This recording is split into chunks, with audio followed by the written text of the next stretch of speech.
Assalamualaikum warahmatullahi wabarakatuh. Perkenalkan, nama saya Cakra Rizky Akbari. Dengan NIM 621141904, jurusan Ilmu Keolahragaan, Fakultas Ilmu Keolahragaan. Di sini, dari Universitas Negeri Semarang. Di sini kita sharing-sharing aja tentang komunikasi olahraga.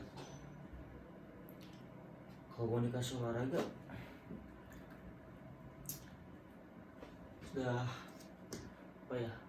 sudah melekat pada diri seorang atlet.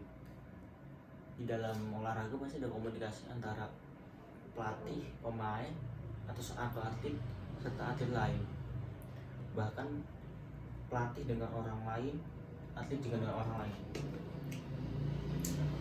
Sebelum membahas komunikasi olahraga dengan lebih jauh, di sini saya akan menjelaskan komunikasi olahraga adalah sebuah proses dinamis terjadi secara aktif dan interaktif. Maksudnya aktif dan interaktif adalah di sini ada terlibat antara atlet dan pelatih dan orang lain. Secara aktif, maksudnya secara verbal dan non verbal ya, dalam komunikasi olahraga. Interaktif itu faktor dari luar dan dari dalam juga termasuk.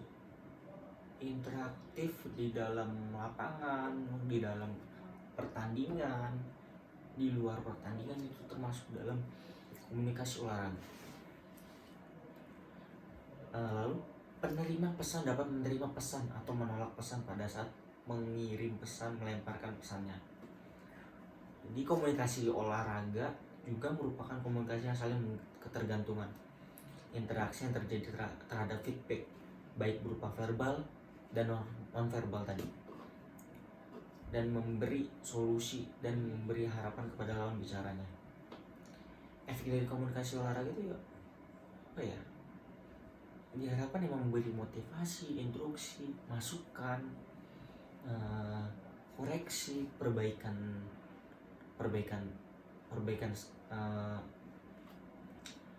di dalam pertandingan, di dalam turnamen, di dalam apapun itu. Jadi ada kedua belah pihak yang memang aktif di dalam olahraga tersebut. Ada komunikasi interpersonal dalam olahraga. Khususnya di sini apa? Komunikasi dalam olahraga adalah sebuah proses dinamis. Elemen-elemen komunikasi interpersonal, yaitu elemen-elemen komunikasi interpersonal olahraga menurut Pedersen, Moritz dan Laucela pada tahun 2007 dalam bukunya itu The Sport Communication Process. Jadi maksudnya The Sport Communication Process itu ada komunikasi, maka ada proses di dalam setiap olahraga. Mereka menjelaskan ada 6 elemen. Elemen yang pertama adalah source receiver atau komunikator dan komunikan. Yang kedua, message atau pesan. Ketiga, feedback, umpan balik. Keempat, channel atau saluran. Kelima, noise atau gangguan. Yang terakhir yaitu kontak atau kontak. Di sini source atau receiver, source atau sumber, dan receiver atau penerima. Pada elemen ini umumnya melibatkan dua individu yang melakukan komunikasi interpersonal dan dalam olahraga. Dalam proses ini, pengirim pesan dan penerima pesan, baik verbal atau non-verbal. Message atau pesan yang terdapat dalam komunikasi interpersonal adalah ekspresi dari pikiran dan perasaan komunikator. Yaitu pada bukunya Adler dan Towen pada tahun 2003, dalam buku Personal Sport Communication menjelaskan bahwa pesan ini umumnya memiliki konten dan dimensi hubungan along with the content of the message. A relation component is conveyed. The relation dimension of a message makes the statement about how the figures feel toward one another. Maksudnya di sini adalah dua macam pesan yang dimaksud adalah verbal dan non verbal. Jadi kita bisa secara verbal dan non verbal, secara gerakan kita memberi instruksi kepada atlet kita atau memberi arahan kepada adik-adik kita sebagai atlet. Itu komunikasi kita itu di sini ada dua, verbal dan non verbal. Kalau secara non verbal itu tadi gerakan atau kode dari badan kita sendiri. Kalau verbal dari mulut kita sendiri, kita berbicara atau teriak kepada atlet atau main yang dilatih kita. Yang ketiga itu feedback atau umpan balik adalah sebuah informasi yang kita terima dari diri kita sendiri dengan mendengar apa yang kita katakan, melihat apa yang kita tulis, merasakan cara kita bergerak, dan dari orang lain pun termasuk. Jadi maksud ini umpan balik apa? Jadi informasi yang kita terima dari pikiran kita, hati kita, gerakan badan kita, semua ada feedbacknya dari pikiran kita. Kita ingin melakukan ini, contoh kita sedang bermain bola misalkan gini, bermain bola, otak kita, pikiran kita udah pengen ini aku tendang atau aku shooting, tapi feedback umpan balik itu ada di gerakan badan kita dan kita langsung melakukan shooting langsung. Mungkin itu feedback contohnya umpan balik. Lalu yang keempat, channel atau media yang digunakan dalam saluran komunikasi menurut De Vito pada tahun 2005 dalam kutipan Pedersen di buku The Post Communication Process mengungkapkan vokal, auditory, visual, chemical atau penciuman atau akomodatif bau, dan taktil, peraba atau penggunaan sentuhan adalah bagian dari channel. Jadi dimaksudkan adalah bahwa komunikasi interpersonal di berbagai saluran biasanya digunakan secara bersamaan. Saluran antar pribadi yang dikirim dapat juga melalui face to face atau tatap muka, telepon atau email. Maksudnya di sini tentang channel.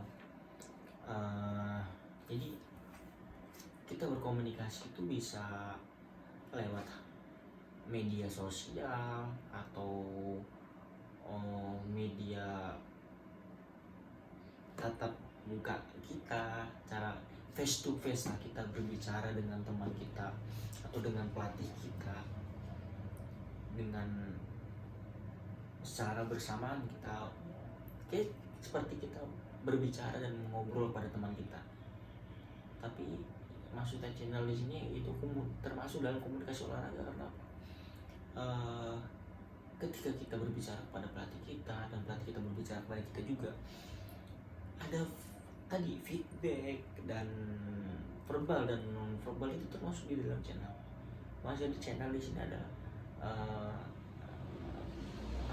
medianya, mengungkapkan kita kepada orang lain melalui media-media. Contohnya itu media penciuman mungkin bisa jadi, atau gerakan badan, gerakan muka, gerakan mata, dan lain-lain. Dan yang kelima itu noise. Tentu kalian tahu noise itu apa kan? Yaitu gangguan. Contoh di sini gangguan itu. Proses komunikasi interpersonal juga memiliki distorsi pesan dan gangguan atau noise. Hal ini disebut sebagai gangguan dalam proses komunikasi. Gangguan komunikasi interpersonal dalam olahraga terdapat dua hal, yaitu gangguan secara psikis dan psikologis. Fisik dan psikologis. Gangguan fisik seperti kebisingan dan ramainya penonton dalam area pertandingan sehingga tidak dapat mendengar perkataan orang lain.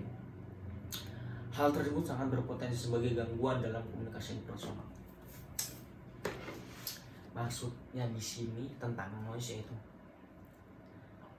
gampang banget sih. Seperti kita bermain sepak bola stadion, otomatis banyak sekali orang-orang, banyak sekali ruang lingkup orang lain di situ berbicara, mempengaruhi, gangguan. Kamu gini mainnya gini, seperti gini. Nah, itu termasuk gangguan atau noise di dalam sebuah pertandingan dan komunikasi olahraga. Dan otomatis ketika ada gangguan dari orang lain dalam stadion, maka suara teman kita, suara orang lain yang di dalam lapangan yang terlibat sebagai atlet dan pelatih tidak terdengar. Jadi itu sangat berpotensi sebagai gangguan, benar sekali dalam komunikasi interpersonal itu. Makanya tadi ada gerakan nonverbal dan verbal itu penting sekali, apalagi nonverbal secara gerakan. Kita melihat teman kita melakukan gerakan, kita harus begini, oke, kamu begini tanpa berbicara, itu maksudnya di situ nonverbal. Yang terakhir itu konteks atau konteks yang berarti keterlibatan tempat atau keadaan sekitar ketika komunikasi berlangsung. Jadi bentuk fisik, contohnya lingkungan, sosial, psikologis, contohnya status hubungan, dan temporal, misalnya waktu dan urutan aktivitas komunikasi. Pelatih dan atlet. Seorang pelatih mempunyai peluang dan tanggung jawab yang besar untuk mengoptimalkan motivasi atlet agar berprestasi dalam suatu kejujuran. Pelatih yang sangat antusias dalam melatih cenderung meningkatkan prestasi atlet tersebut. Pelatih merupakan sosok yang paling dekat dan berperan penting dalam motivasi atletnya dan keberhasilan seorang atlet. Masukan dan kritikan diberikan oleh pelatih meningkatkan komunikasi atau meningkatkan komunikasi dan motivasi pada seorang atlet, yang menimbulkan motivasi terhadap seorang atlet tersebut dalam pertandingan. Seorang atlet, definisi atlet menurut KBBI adalah olahragawan, terutama yang mengikuti perlombaan atau pertandingan. Seorang atlet adalah individu yang memiliki keunikan tersendiri, yang memiliki bakat tersendiri, pola perilaku dan kepribadian tersendiri, serta latar belakang kehidupan yang mempengaruhi secara spesifik pada dirinya. Misalnya di dalam olahraga bergu, kemampuan adaptif individu untuk melakukan kerjasama kelompok yang sangat menentukan perannya kelak di dalam kelompoknya. Jadi maksudnya di sini, seorang atlet itu tidak sendiri.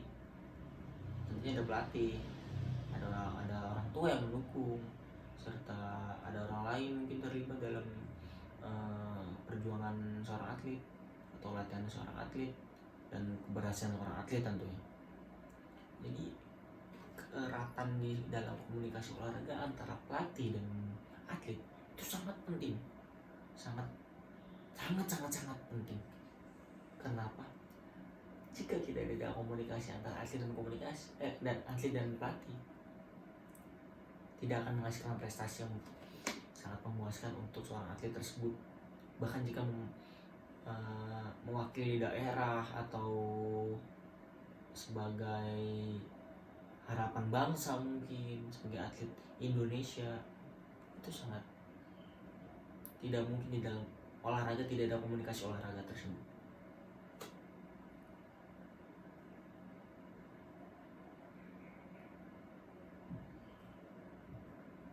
Kesimpulan dari paparan saya hari ini, jadi untuk menjawab pengetahuan dari fenomena yang ada, hal yang paling dasar adalah untuk menjawab pengalaman atas fenomena yang terjadi, di mana komunikasi interpersonal pelatih yang menjalani peran ganda dengan atlet yang dilatihnya dan bertemu dalam suatu pertandingan atau suatu turnamen, secara utama dalam mengungkapkan pengalaman pelatih yang melakoni peran seorang atlet sekaligus untuk meningkatkan prestasi seorang atlet. Bentuk komunikasi yang santai berupa motivasi dan diskusi tentunya. Interaksi tersebut direspon oleh atlet yang diasuhnya dan memberi motivasi terhadap pelatihnya. Itu komunikasi yang non-verbal. Mereka meliputi proses komunikasi dengan hambatan berupa fisik untuk non-verbal. Untuk non-fisik, sebagai pelatih memberikan instruksi kepada atlet yang mereka menerima instruksi dengan kepercayaan karena pelatih melakukan apa yang diperintahkan kepada atlet. Mungkin itu saja dari saya. Mungkin kita bisa ketemu lagi di next season atau di next next video selanjutnya. Mungkin jika ada salah kata, salah paham, atau perkataan yang tidak berkenan atau membuat menyinggung hati kalian, aku mohon maaf. Kurang lebihnya mohon maaf. Wabillahi taufik wal hidayah. Wassalamualaikum warahmatullahi wabarakatuh.